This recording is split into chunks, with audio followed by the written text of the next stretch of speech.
আচ্ছা, বিষয়টা হচ্ছে আমি কিছুক্ষণ আগে একটা ভিডিও করেছি। সেই ভিডিওর থাম্বনেল পিকচারটা ঠিক এরকম ছিল, আপনারা দেখেছেন অনেকেই ভিডিওটা, যেখানে আমি বলেছি অন্নপূর্ণা যোজনা ভেরিফিকেশন। হ্যাঁ, সেই ভেরিফিকেশন নিয়ে একটা ওয়েবসাইট আমাদের কাছে এসেছিল, সেই ওয়েবসাইট নিয়ে আমি একটা ভিডিও করেছি এবং সেই ভিডিওতে আপনারা সবাই বিভিন্ন ধরনের কমেন্ট করছেন, আপনারা দেখেছেন, এবং কেউ নেগেটিভ নিয়েছেন, কেউ পজিটিভ নিয়েছেন বিষয়টা।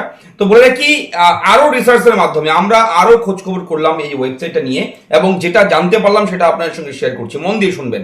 আমি অবশ্যই ভিডিওটা আপনাদের সকলকে অ্যাওয়ার্ড করার জন্য বলছি, একটু সতর্ক করার জন্য বলছি। দেখুন, এই ধরনের বিভিন্ন ওয়েবসাইট কিন্তু এক এক করে গজিয়ে যাচ্ছে, প্রকল্পের নাম করে হোক। আমি গতকালকেও একটা যুব শক্তি প্রকল্পের নাম করে একটা ওয়েবসাইটও চালু হয়ে গেছে, প্রাইভেট পাবলিক ওয়েবসাইট। এবং এই মুহূর্তে অন্নপূর্ণা ভান্ডারের ভেরিফিকেশন চলছে। আপনারা জানেন যে গত দুদিন থেকেই কিন্তু অন্নপূর্ণা ভান্ডারের ভেরিফিকেশন গুলো চলছে, ইনকোয়ারি চলছে। যারা এসআইআর ডিলিট হয়েছে তাদেরকে বাদ দেওয়া হচ্ছে, যারা মৃত তাদেরকে বাদ দেওয়া হচ্ছে, এবং যারা পেনশন হোল্ডার রয়েছে তবুও সুযোগ সুবিধা নিচ্ছিল লক্ষ্মীর ভান্ডারের, সেই রকম ব্যক্তিদের আইডেন্টিফাই করা হচ্ছে।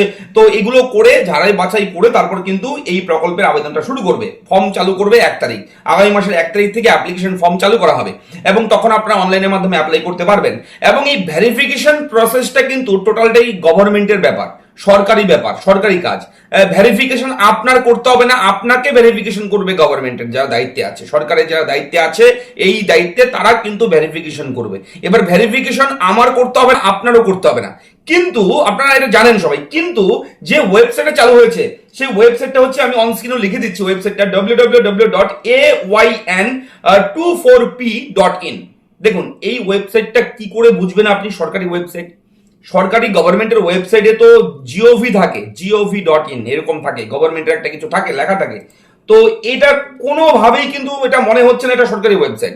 এবার আমার যতটুকু মনে হচ্ছে এটা একটা চক্র, ভুয়ো চক্র, যারা এরকম সাইট একদম মনে হচ্ছে অন্নপূর্ণা ভান্ডারের প্রকল্প এমন ভাবে ক্রিয়েট করেছে সাইটটা, এবং ইন্টারফেস থিম যা দিয়েছে মনে হচ্ছে সরকারি।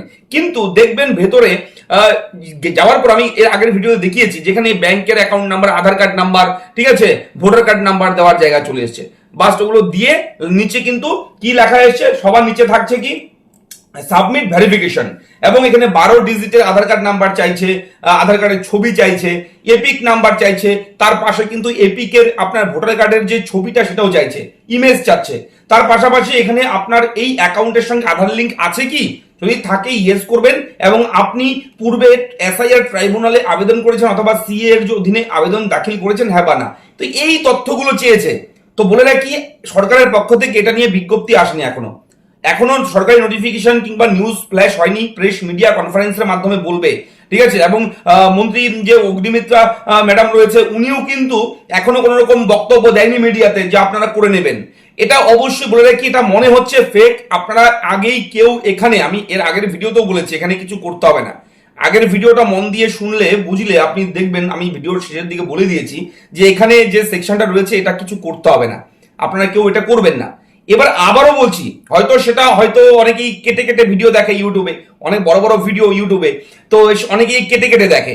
তার জন্য ভাবলাম এই ভিডিওটা আবার করি, আপনাদেরকে আরো সতর্ক করা দরকার। কেননা এখানে আধার কার্ডের ব্যাপার রয়েছে, আধার কার্ডের সঙ্গে ব্যাংকের অ্যাকাউন্টের লিঙ্ক কেউ দিয়ে দিল, তারপর সর্বশান্ত লুটে গেল, অ্যাকাউন্ট ফাঁকা হয়ে গেল, ব্যাংক ব্যালেন্স ফাঁকা হয়ে যাবে, কেউ টাকা নিয়ে নেবে, তারপর কিন্তু আপনার সমস্যা, আপনাকেই কিন্তু সমস্যার সমাধানের পথে যেতে হবে, এবং একটা হেনস্থার শিকার কিন্তু আপনি হবেন। অবশ্যই আপনাকে যাতে করে এই ধরনের সমস্যায় পড়তে না হয়, আমরা কিন্তু এই ভিডিওগুলো করি।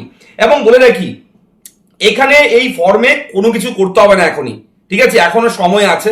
যদি করতেই হয় আরো 2-1 দিন পরে করুন, যদি করার থাকে সেটা ঘোষণা করবে সরকারের পক্ষ থেকে, জানাবে, গভর্নমেন্ট থেকে নোটিফিকেশন দিবে, জানাবে, তারপর কিন্তু করবেন। তাছাড়া কেউ কোনো রকম ফর্ম ফিল আপ করবেন না গুগলে সার্চ করে। এই ওয়েবসাইটটা আমার মনে হচ্ছে একদম ভুয়ো, ঠিক আছে। আমি আরো রিসার্চ করলাম এটা নিয়ে, এবং রিসার্চ করে আমার যেটা মনে হলো, আমার ওপিনিয়ন আপনার সঙ্গে শেয়ার করলাম। এবার আপনাদের মতামত একটু জানাবেন।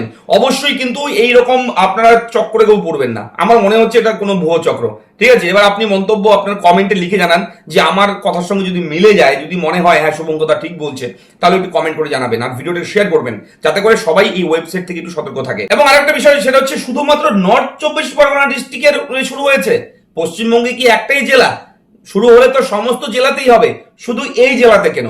ঠিক আছে, এটাও একটা বড় প্রশ্ন। অন্য কোন জেলা, আলিপুরদুয়ার বলুন, কোচবিহার বলুন, নদিয়া, বীরভূম, মালদা, মুর্শিদাবাদ, বিভিন্ন জেলা রয়েছে, একাধিক জেলা, কোনো জেলায় নেই এই আপডেট, শুধু এই নর্থ 24 পরগনা ডিস্ট্রিক্ট অ্যাডমিনিস্ট্রেশন, এটাই নিয়ে সন্দেহ হচ্ছে একটু।